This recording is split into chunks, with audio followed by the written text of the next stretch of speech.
In these perilous times, see from current events how biblical prophecy is coming to pass in front of our eyes. You're watching In the Last Days, the program that looks at Israel and the end times with teaching from a Hebraic perspective. With Martin and Natalie Blackham, thank you to our friends and partners who make this program possible. Now, here's Martin and Natalie. Shalom, dear friend. This is wonderful to be with you. This is In the Last Days TV program. My name is Natalie Blackham, and it's a pleasure to be with you today from the land of Israel. And we are presenting you news and interviews from the land here.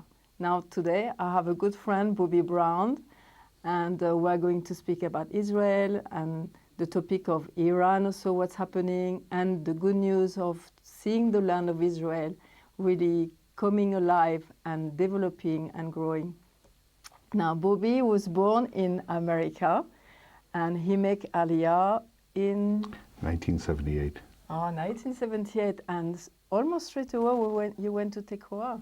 1 year after coming, Yeah, yes. so he went to Tekoa. He is one of the pioneers who was starting the Tekoa, the community, which is close to Bethlehem, a beautiful place. Birthplace of the Prophet Amos. And the birthplace of, you're right, you're very right. I'm forgetting our prophets. Prophet Amos was there. And so there is, you know, when you come in the land of Israel, you connect with the Bible, with the prophets, with the people who lived in the land before. I'm sure Bobby will speak to us a bit more about that. And Bobby was also the advisor of the diaspora affair with the Prime Minister Netanyahu. And also he's done something very important, which is the Project Heart, which was to bring back some Holocaust restitution. And he works for 11 years about, on yes, 12 years.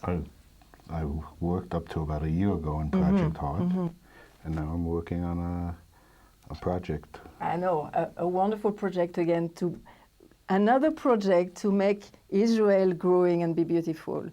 Now, Bobby, thank you for coming today. This is just wonderful.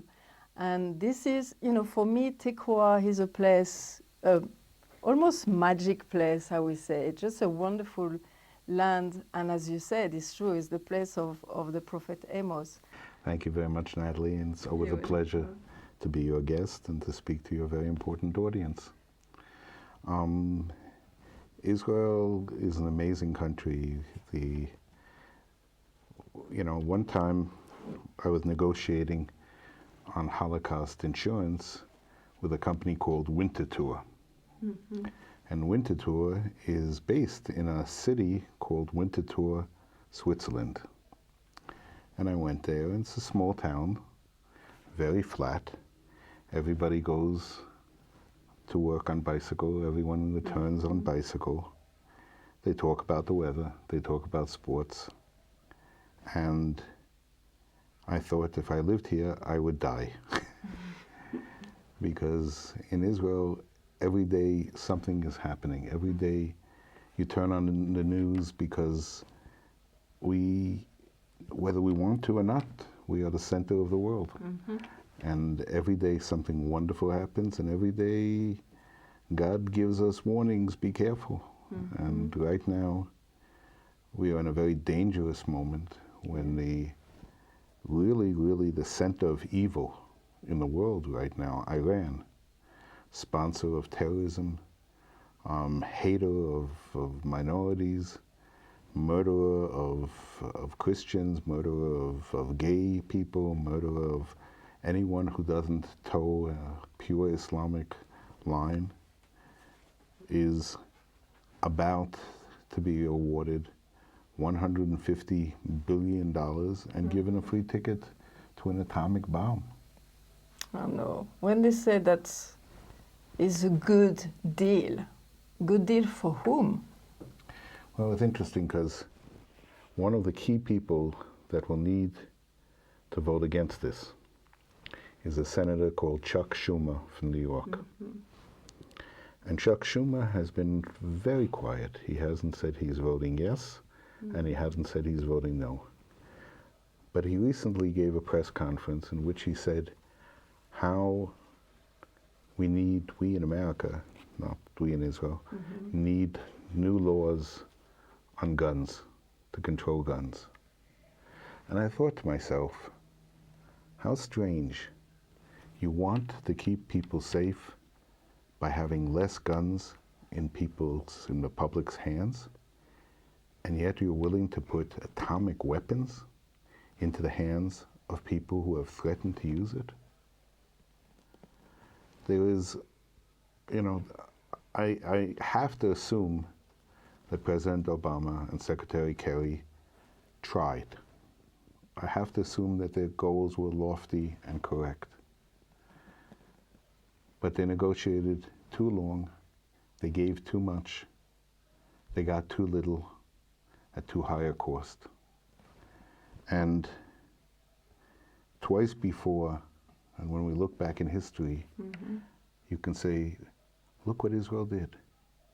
Israel bombed and shut down an Iraqi nuclear reactor before it became hot. What would have happened with Saddam Hussein and the Iraqi war if they had nuclear weapons? Israel destroyed a nuclear reactor before it came hot in Syria. Imagine what would happen if there were atomic weapons in Syria. And now we're talking about Iran, a country where most of its people feel oppressed. What will be the future of Iran? Will it be run by fanatics who want to carry out what they've threatened to destroy Israel? Or will it break down and no one will know in whose hands atomic weapons lie? How can you agree that Iran ever will get a weapon? If America can't create a deal which says no atomic weapons, period, which says recognize Israel, period, stop terrorism, period, return the 4 Americans that are sitting in jail as political prisoners, period. And if $150 billion goes into Iranian hands, how does one keep it from going to Hezbollah, to ISIS, to Syrian terrorists and Hamas?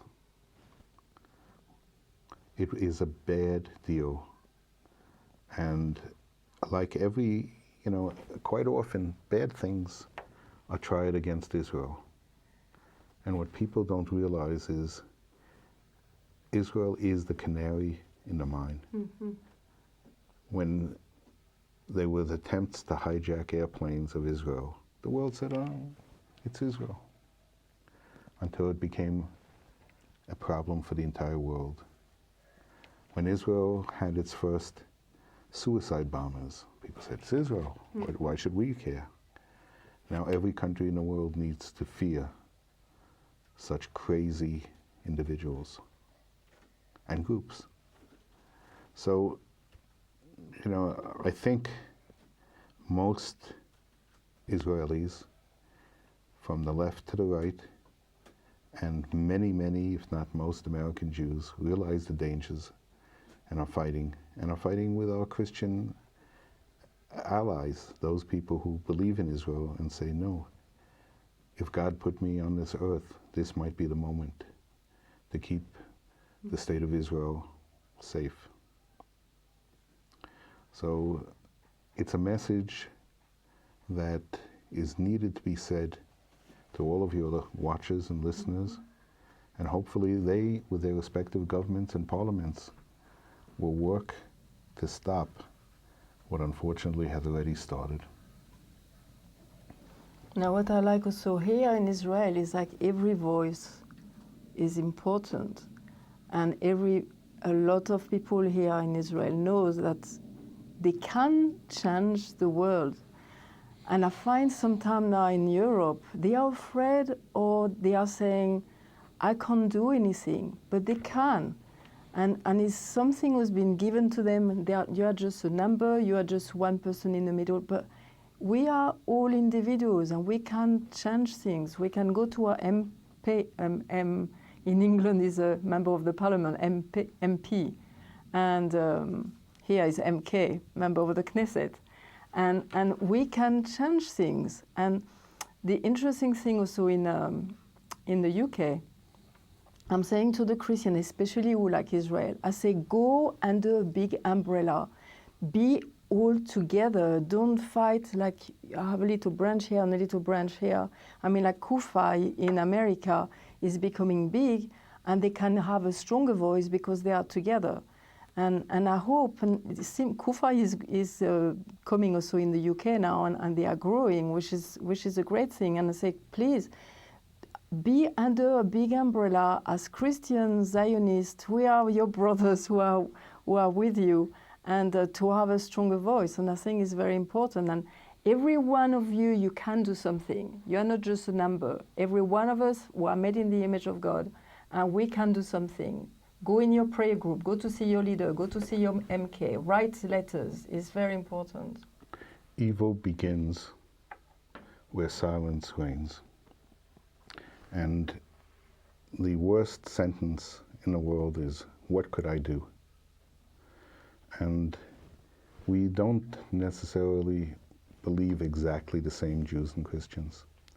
And yet, we believe in the same God. Your prayers help. Your efforts help. Your visits help. Your buying Israeli products help. Mm-hmm. And it's time, if you believe in the Bible and you believe that the miracles that God gave us happened here, right where we're sitting, then now is the time to stand up. And I can't tell you how important it is. And it also has another benefit. It shows us that we're not alone. Mm-hmm. So true, so important. And you know, when you come here, when you listen to our program, and when you speak to your friends, hey, look, there is some good things happening in Israel. You know, we know how it is. When I was speaking to Bobby before the program, and I said, you know, when we came, we were living in the UK. We believed that Israel was so important, but we could hear from the media some negative things.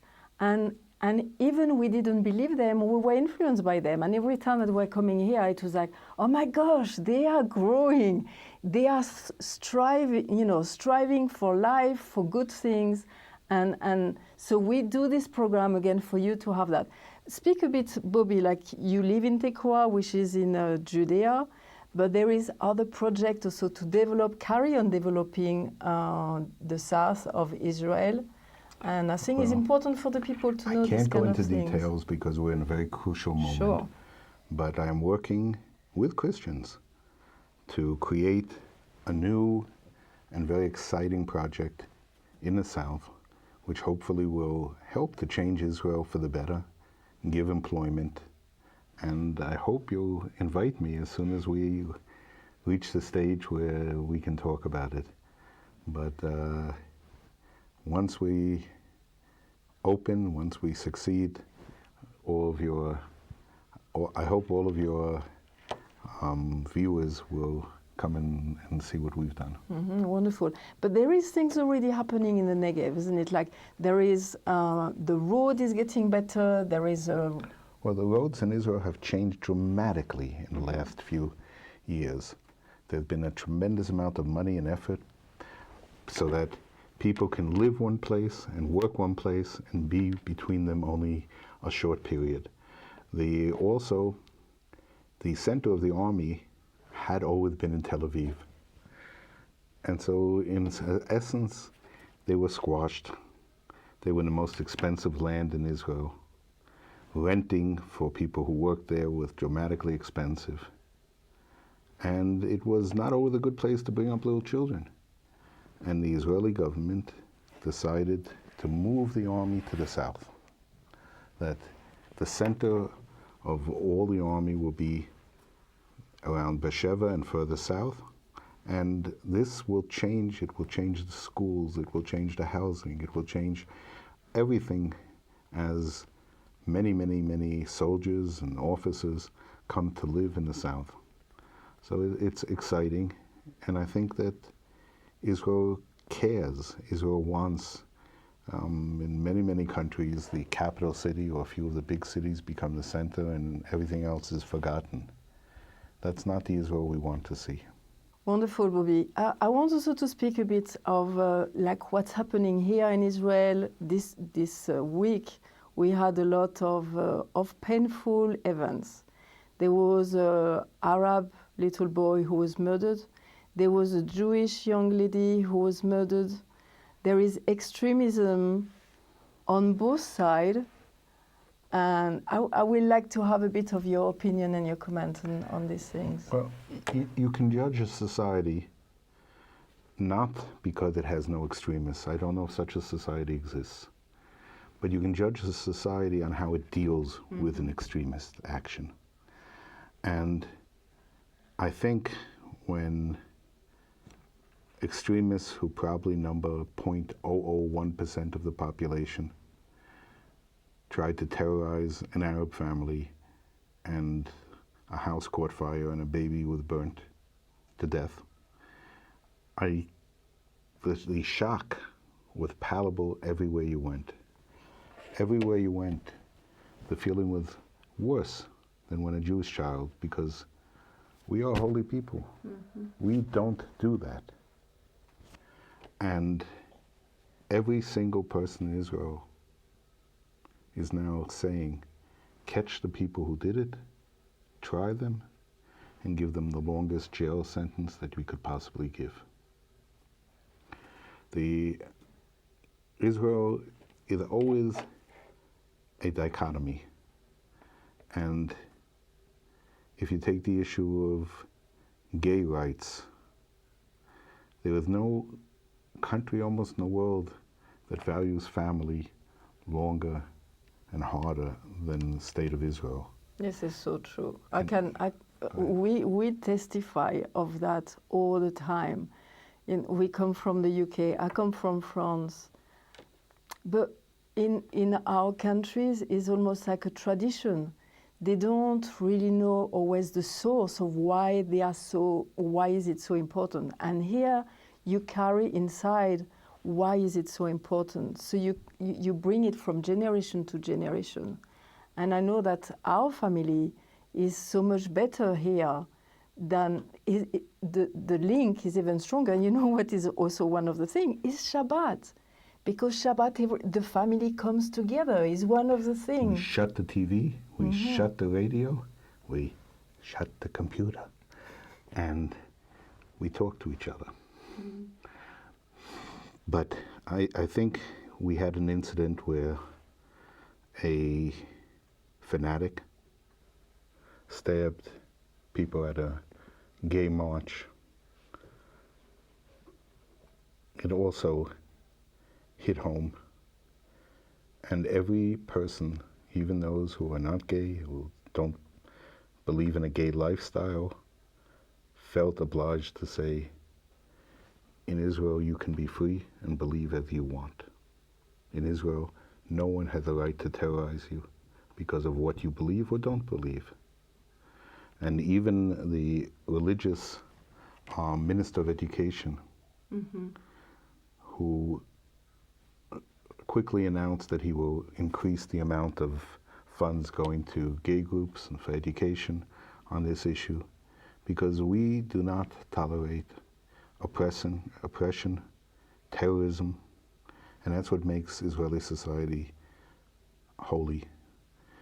Our neighbors have no problem throwing gay people off of roofs, cutting off their heads, and doing other atrocious things. They have no trouble harming Christians, stealing from Christians, raping Christians, expelling Christians. They don't do that much to Jews because they're finished with the Jews. Most of these countries have no Jewish population because we experienced it a generation ago. But Israel will always stand out, not because we're perfect and not because every citizen is perfect, but because we as a society will reject that which is wrong. And the rejection is as close to universal as you can find in any other country. So I'm ashamed that these things happened, and very proud of my country and how they've reacted. Mm-hmm. Thank you. Yes, I was listening to what Netanyahu was saying, and I was like, good. It's so important for people to hear how is the leadership here in the country. So where are we going in Israel in 5-10 years? How do you see Israel, about Aliyah, about growing? Israel will grow and be stronger. It will be stronger because we have God's promise and because we believe in God's promise. We are getting more and more Jews coming back from every corner of the world. Many, many because they love Israel, because they want their future tied here, and many because they are running for their lives, and many because they can't make a living. It doesn't matter why they come. Eventually, they all blend in and become the same Israeli society. And we see, the beginning of the Ethiopian Aliyah, where people came from the 18th century and couldn't read and couldn't write and didn't know had no education. And we're beginning to see Ethiopian lawyers, Ethiopian diplomats, Ethiopian journalists, Ethiopian high military officials, because they've come, they've joined us, and because in Israel, if someone comes as a Jew, wherever they came from, whatever their age, whatever their color, whatever their accent, we have only one word, and that's welcome. Mm-hmm. And this is so true. When you see the society, you go on the street and you see any race of Jewish people, from India, from China, from Ethiopia, from the north, from the south, from America, and this is amazing. I mean, we've been living now almost for 6 years here, and Israel influenced you. Is I'm not the same that what I was 6 years ago, and in a good way, and my kids in a good way. And like when I see the people in the Western countries, many of them don't have a lot of children, and here you have a lot of children. You see ladies who are pregnant, it's like, this is so wonderful. They know, it's like they know how to pass from generation to generation the values. The values, all these things that we are losing in the Western countries. I went to the United States and I went into a supermarket. And I just stopped when I saw that the pet section was 3 times the size of the baby section. Mm-hmm. And I realized something is very wrong. And here, I'm blessed to be a young grandfather with 10 grandchildren. Mm-hmm. And each of them speaks Hebrew, each of them knows the history of the Jewish people. Each of them is a good Jew, and each of them want to make their home here. Mm-hmm. This is wonderful. Think how lucky I am, and how sorry I am for so many of my friends who have less blessings than I have. And because you make the choice to come here. We did. Yes, this is beautiful. What I'm very touched also. There is a misconception for the Christians saying that the Jewish people are not reading the Bible. I don't know where it comes from, but anyway.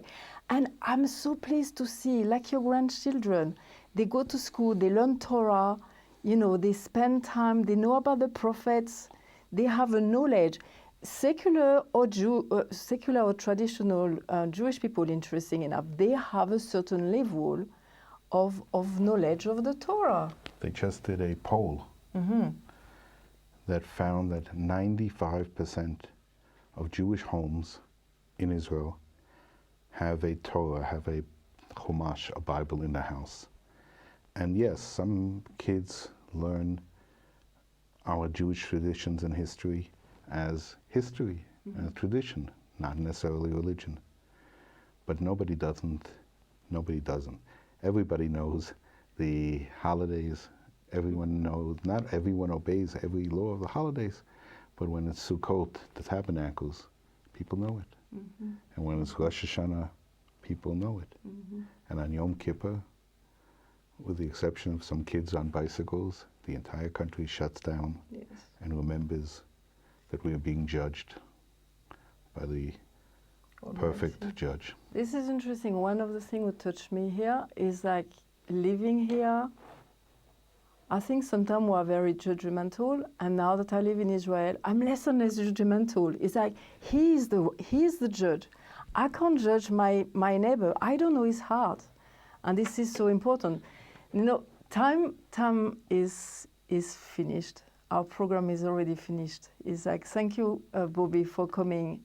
Time is flying in Israel. This is the land of the living. And I can tell you, again, Bobby, thank you for coming. I'm sorry it's so hot today. This is the hottest day in our studio. And I want to tell you, we are melting. We have to finish because we are going to totally dissolve. But from Bobby and from me, Natalie, we are sending you blessing from this living an amazing country, and don't forget to visit it, because if you are able to travel in the world, this is the place to see. And don't forget also, we are living in the last days. Bye from now.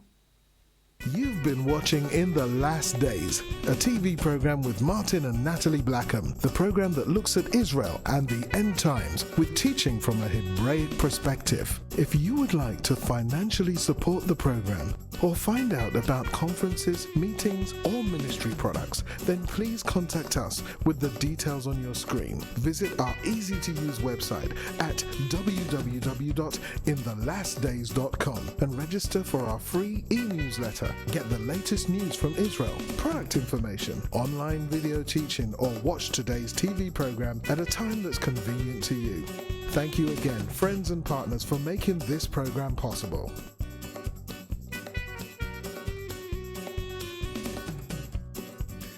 As we celebrate the 10th anniversary year of In the Last Days television program, Natalie and myself, Martin Blackham, want to thank everyone who has supported the program financially over these past 10 years, for enabling us to produce news and feature programs about Israel from the United Kingdom, and since 2010, interviews, news and feature programs about Israel from our TV studio in Jerusalem. Your support enables us to report the truth about current events in Israel.